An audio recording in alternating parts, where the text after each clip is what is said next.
각 처소에서 예배하고 계시는 사랑하는 성도 여러분들께 그리스도의 사랑과 또 은혜와 축복을 기원합니다.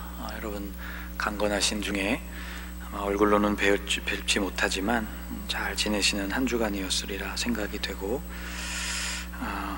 영상 예배가 계속 연장되면서 불편하고 또 아쉬운 마음들이 큰데, 여러분 우리의 마음에 이 위기를 잘 함께 넘어서기 위해서 기도하면서 또 함께 해주시는 그런 귀한 절기가 되었으면 좋겠습니다. 사순절 6주간 중 벌써 마지막 주간을 맞이하게 됐습니다. 교회력으로 오늘은 종려주일입니다. 예수님의 공생의 막바지에 구속사역의 마무리를 위해서 예루살렘으로 올라가신 것을 기억하는 주일이죠.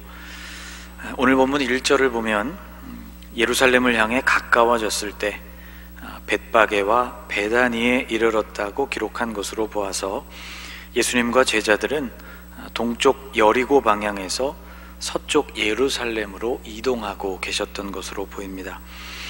이것은 북쪽에서부터 남쪽 예루살렘을 방문할 때 일반적으로 사용되는 경로였죠.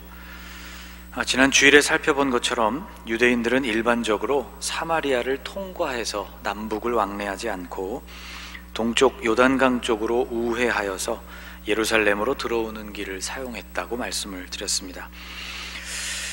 이 지도는 예루살렘 성전산으로부터 동쪽을 보여주고 있는 위성 사진입니다. 동그라미 쳐진 이곳이 바로 예루살렘 성전이 있던 곳이죠.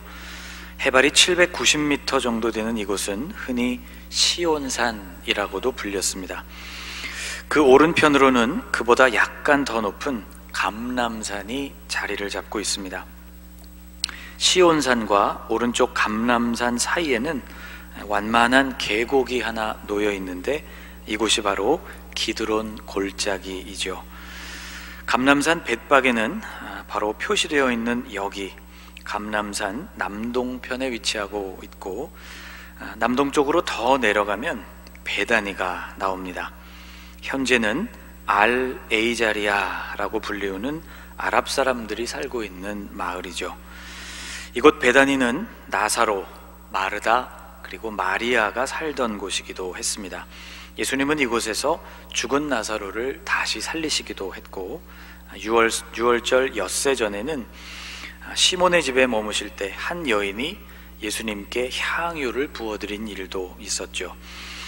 사람들은 비싼 향유를 낭비한다고 그녀를 나무랐지만 며칠 뒤 죽음을 맞으셔야 하는 예수님에게는 이 사건이 마치 죽은 이의 몸에 향유를 바르는 장례 절차를 연상시켰습니다.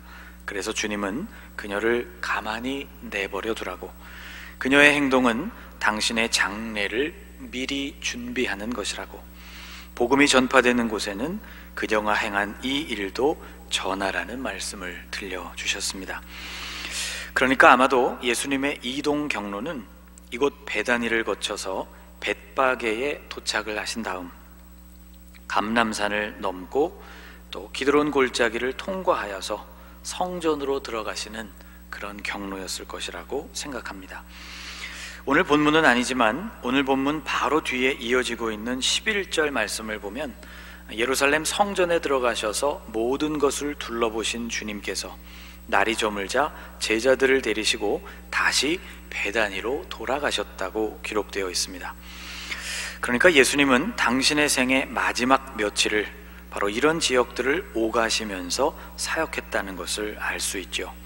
베다니와 예루살렘의 거리는 약 3km 정도가 됩니다.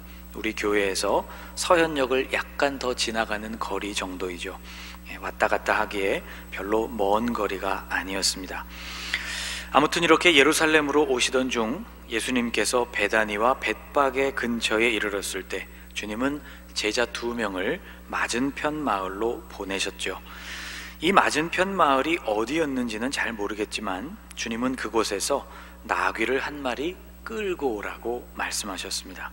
주님은 바로 이 나귀를 타고 예루살렘으로 들어가셨죠. 사람들은 나귀를 타신 예수님을 무리지어 환영했습니다. 8절을 보면 환영하는 사람들의 모습이 등장하는데 이렇게 기록하고 있습니다. 많은 사람들은 자기들의 겉옷을, 또 다른 이들은 들에서 벤 나뭇가지를 길에 펴며. 이스라엘 사람들에게 겉옷이 얼마나 중요한가에 관하여서 여러분과 여러 차례 말씀을 나누었습니다. 겉옷은 그 임자의 인격, 사회적인 지위, 명예와 같은 한 사람의 모든 것을 대변해주는 물건이라고 했죠. 그래서 이 겉옷은 돈을 빌릴 때 저당물로서 효과를 발휘하기도 했고, 법정에서 증언을 할 때에도 그 증언을 보증하는 물건으로도 쓰이곤 했습니다. 이런 겉옷을 길에 편다는 것은 그 위로 지나가실 예수님이 과연 어떤 권위를 가지신 분인지를 아주 분명하게 표현해주는 행동이었죠. 또 사람들은 오시는 예수님을 소리 높여 환영했다고 했습니다. 9절 이하에 이렇게 기록되어 있죠. 앞에서 가고 뒤에서 따르는 자들이 소리 지르되 호산나 찬송하리로다 주의 이름으로 오시는 이여, 찬송하리로다 오는 우리 조상 다윗의 나라여, 가장 높은 곳에서 호산나 하더라. 사람들이 외친 우리에게도 익숙한 호산나라는 말은 히브리어 호슈아나입니다. 호슈아 구원하소서 나 구하오니, 또는 호슈아 구원하소서 나 지금이라는 뜻으로 구약성경 시편 118편에도 나오는 전통적인 이스라엘 사람들의 고백입니다. 여호와여 구하옵나니 이제 구원하소서라고 고백되어 있죠. 종려주일의 배경이 되는 오늘의 본문을 읽을 때 우리는 이렇게 역동적이고 한껏 고양된 사람들, 그 환영 인파를 상상하게 됩니다. 그런데 이런 극적인 장면 안에서 우리가 놓쳐서는 안 되는 중요한 부분이 있습니다. 바로 예수님의 입성에 있어서 아주 중요한 요소라고 말할 수 있는 나귀입니다. 이 나귀는 어떻게 등장하게 된 것일까요? 이 나귀는 본래부터 예수님과 함께 하던 나귀가 아니었습니다. 이 나귀는 급히 준비된 나귀였는데 당연히 주인이 있는 나귀였습니다. 그런데 예수님은 그 나귀를 그냥 끌고 오라고 말씀하셨죠. 2절에 이렇게 기록하고 있습니다. 이르시되 너희는 맞은편 마을로 가라. 그리로 들어가면 곧 아직 아무도 타보지 않은 나귀 새끼가 매여 있는 것을 보리니 풀어 끌고 오라. 제자들은 난감했을 것입니다. 누구의 것인지도 모르고 또 주인의 허락도 받지 않은 상태에서 다짜고짜 매여있는 나귀를 풀어서 데려온다면 아무리 좋은 목적을 위해서라고 해도 겉으로 볼 때는 훔치는 행동으로밖에 보이지 않았을 것이기 때문이죠. 예수님은 이런 상황을 제자들이 만나게 될 때 이렇게 대답하라고 하셨습니다. 3절입니다. 만일 누가 너희에게 왜 이렇게 하느냐 묻거든 주가 쓰시겠다 하라. 그리하면 즉시 이리로 보내리라 하시니. 제자들은 예수님의 말씀대로 거리에 매여있는 나귀를 풀었고 사람들은 예상대로 제자들을 다그쳐 물었습니다. 5절입니다. 거기 서 있는 사람 중 어떤 이들이 이르되 나귀 새끼를 풀어 무엇 하려느냐 하매. 누가복음 19장에 의하면 까닭을 묻고 있는 그들은 바로 나귀의 임자들이었다고 기록되어 있습니다. 나귀 새끼를 풀 때에 그 임자들이 이르되 어찌하여 나귀 새끼를 푸느냐. 제자들은 그들의 질문에 예수님께서 알려주신 대로 대답을 했죠. 주님께서 쓰실 것입니다. 그러자 6절을 보면 그들은 허락했다고 했습니다. 제자들이 예수께서 이르신 대로 말한데 이에 허락하는지라. 여러분, 이 구절은 참 쉽게 읽히는 본문 중에 하나입니다. 그 이유는 우리가 나귀와 상관없는 나귀의 주인이 아니기 때문이죠. 우리가 만일 이 나귀의 주인이라고 생각해 본다면 이것은 간단히 넘어갈 수 있는 일이 아닙니다. 여러분, 궁금하지 않겠습니까? 주님께서 쓰신다고 했는데 그 주님이란 분이 도대체 누구를 말하는 것이며, 혹 그분이 예수님이라는 것을 알았다고 해도 나귀를 데려가서 무엇에 쓰려고 하는 것인지, 언제 다시 돌려줄 것인지, 이런 정도는 물어봐야 하지 않겠습니까? 여러분, 아닙니까? 예수님이 쓰시겠다고 하시니 그냥 무조건 드리는 것이 상식일까요? 여러분, 이렇게 한번 생각해 보시기 바랍니다. 어떤 사람이 여러분을 찾아와서 100만 원을 빌려달라고 말을 합니다. 그런데 그 사람은 여러분이 잘 모르는 사람입니다. 여러분, 어떻게 하시겠습니까? 성경을 읽을 때와는 달리 생각이 많아지지 않습니까? 이 사람이 누구이고 그 돈이 왜 필요할까? 또 언제쯤 돌려받을 수 있을지가 궁금해지지 않으십니까? 예수님 당시에 나귀는 쉽게 빌려줄 수 있는 짐승이 아니었습니다. 나귀는 우리의 생각보다 훨씬 더 소중하고 중요한 짐승이었죠. 지금으로 치면 자동차나 마찬가지였습니다. 농사를 지을 때도, 물건을 운반할 때에도, 사업차 먼 여행을 갈 때에도 나귀는 아주 요긴하고 중요한 동물이었죠. 누가복음 13장을 보면 예수님께서 한 여성을 치유해 주시는 장면이 나오는데, 그런데 그날이 안식일이었기 때문에 회당장이 아주 크게 반발을 했습니다.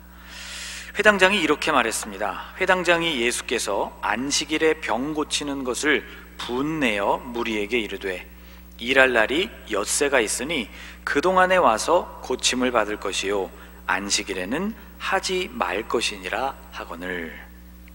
안식일을 어기고 일을 한다는 것이 보통 문제가 아니었던 것이죠. 그런데 예수님은 이렇게 말씀하셨습니다. 15절인데요. 주께서 대답하여 이르시되 외식하는 자들아, 너희가 각각 안식일에 자기의 소나 나귀를 외양간에서 풀어내고 이끌고 가서 물을 먹이지 아니하느냐. 예수님은 그들의 이중적인 태도를 지적하신 것입니다. 안식일에 일을 해서는 안 된다는 엄격한 규정이 있음에도 불구하고 소나 나귀에게 물을 먹이기 위해서 외양간에서 그들의 고삐를 풀고 그리고 그 짐승들을 움직이게 하는 것은 일의 범주에 넣지 않았던 것이죠. 얼마나 이중적입니까? 그런데 이런 예외적인 조항을 만들 수밖에 없는 이유가 있었습니다. 소나 나귀는 한 집에서 매우 중요한 자산이었기 때문이죠.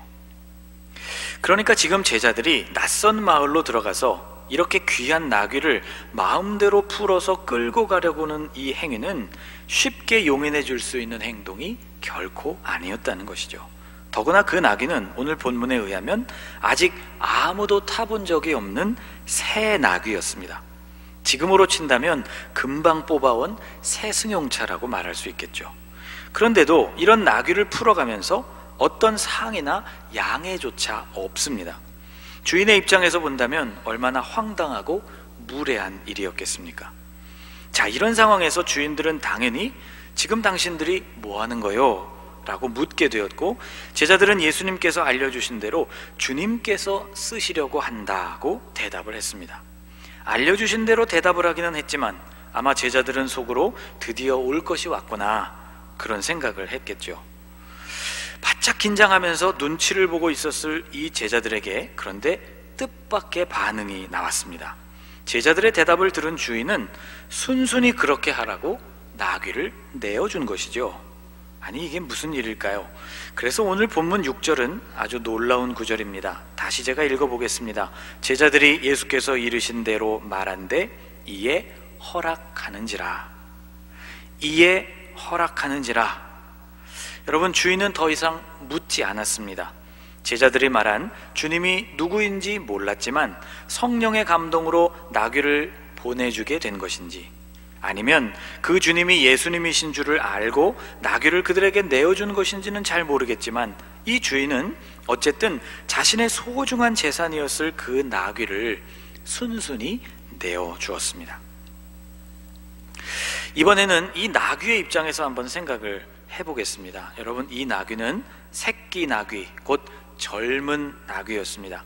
예수님을 태울 수 있을 정도였으니 태어난 지 얼마 안 되는 정말 단어의 의미 그대로의 새끼는 아니었겠죠. 아무튼 이 나귀는 아직 누구도 태워본 경험이 없었습니다. 그런 나귀가 생전 처음으로 자신의 등에 태우게 된 것은 바로 성인이었고 그것도 남자였습니다. 익숙하지도 않았을 뿐만 아니라 결코 가볍지 않았을 것입니다. 나귀의 일생으로 치자면 가장 힘든 순간을 맞이한 셈이었죠. 그런데 나귀는 묵묵히 예수님을 태우고 예루살렘으로 들어갔습니다. 사람에게 길들여진 짐승에게 선택권이 없는 것은 당연한 일인지 모르겠지만 나귀는 묵묵히 자신의 등을 내어주었던 것이죠. 이번에는 그 나귀에 오르신 예수님에게로 시선을 옮겨보겠습니다. 예수님께서 예루살렘으로 들어가고 계신 이유는 화려한 도시 예루살렘에서 왕 노릇을 하시기 위함이 아니었습니다. 예수님을 환영하던 그 인파들은 이제 며칠이 지나면 십자가에 못 박으라고 외치는 성난 군중이 될 예정이었죠. 예수님께서 예루살렘에 들어가시는 것은 당신의 생의 마지막 여정, 곧 죽음을 향한 여정이었습니다.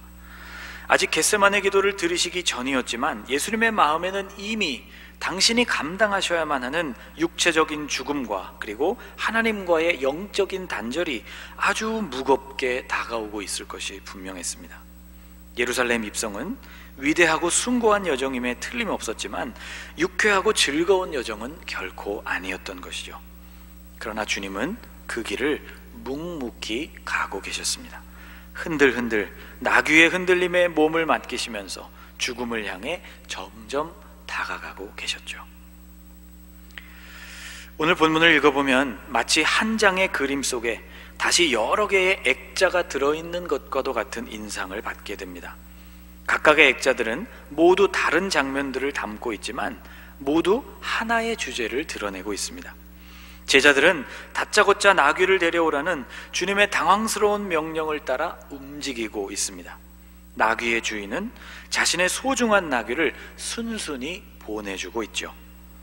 나귀는 이제껏 한 번도 허락하지 않았던 자신의 등을 내어놓았습니다. 예수님은 영광의 자리가 아니라 죽음이 기다리는 곳을 향해 스스로 들어가고 계셨습니다. 공통적으로 이들의 모습은 받아들이기 힘든 것을 받아들이고 있었습니다. 원하지 않았고 받아들이기 힘든 어떤 것을 수용하는 태도를 우리는 온유함이라고 말합니다. 성경적으로 온유함이란 단순히 착하고 순함을 뜻하는 말이 아니죠. 성경에서 온유함이란 주인의 손에 길들여진 짐승의 성품을 뜻합니다. 자신이 하고 싶은 바, 스스로가 원하는 것을 포기하고 주인의 뜻을 따라 움직이는 것이 바로 온유함입니다. 여러분, 이들에게 자신이 하고 싶은 바가 왜 없었겠습니까? 제자들은 주인이 없는 나귀를 아무 말도 없이 풀어서 데려오는 일이 결코 내키지 않았을 것입니다. 나귀의 주인은 무엇에 쓸지 또 언제 돌려받을지도 모르는 그 일에 새 나귀를 내어주고 싶지 않았겠죠. 나귀는 생전 처음 감당해보는 무게에 놀라면서 등 위에 올라탄 이를 내동댕이 치고 싶었을 것입니다. 예수님은 당신이 인정하지 않는 사람들, 또 예수님을 인정해주지 않는 사람들, 기회만 되면 예수님을 죽이려고 하는 그 사람들의 의도대로 그렇게 죽음을 맞이하고 싶지는 않으셨을 것입니다. 겟세마네에서 드린 주님의 기도가 주님의 이런 심정을 잘 대변해 줍니다. 그런데 이들은 모두 자신의 생각을 버리고 그들을 이끄시는 하나님 아버지의 뜻 앞에 굴복했습니다. 자신의 원함을 포기하는 이 위대한 행동들이 합쳐져서 대속이라는 목표를 이룬 것이죠. 결국 인류 구원으로 이어지고 있는 모든 통로들은 온유함이라고 이름이 붙여진 통로들이었던 것입니다. 하나님 아버지의 손에 이끌려서 움직이는 이 온유함이라는 성품은 오늘 우리가 완성해야 하는 사랑의 열매이기도 합니다. 사도 바울은 고린도전서 13장에서 사랑의 본질을 온유함이라고 규정했습니다. 사랑은 온유하며. 여러분, 오늘은 사순절 마지막 주간이 시작되는 날입니다. 이 마지막 주간은 고난주간이라고 이름이 붙여진 매우 특별한 주간이죠. 오늘 성경에 등장한 모든 존재들과 같이 오늘 우리 안에도 온유함이 머무는 한 주가 되실 수 있기를 소망합니다. 내 생각을 버리고 나를 이끄시는 하나님 아버지의 뜻을 따라 움직여가는 날들, 주님께 우리의 것을 허락하고 또 내어드리는 온유함을 갖춘 날들을 보내실 수 있기를 주님의 이름으로 축복합니다. 기도하겠습니다. 주님, 나귀를 순순히 허락한 주인처럼, 기꺼이 등을 내어준 나귀처럼, 목숨을 내어주기로 결단하신 예수님처럼 오늘 우리도 하나님의 뜻 앞에 순복하는 삶을 살게 하옵소서. 내 생각을 내려놓고 하나님의 뜻을 받아들이는 것이 산 제물로서의 모습이자 합당한 예배자로서의 삶임을 늘 기억하게 하옵소서. 예수님의 모습을 본받아 온유함의 열매가 우리 안에서 풍성하게 열리는 고난주간이 되게 하옵소서. 예수님의 이름으로 기도하옵나이다. 아멘.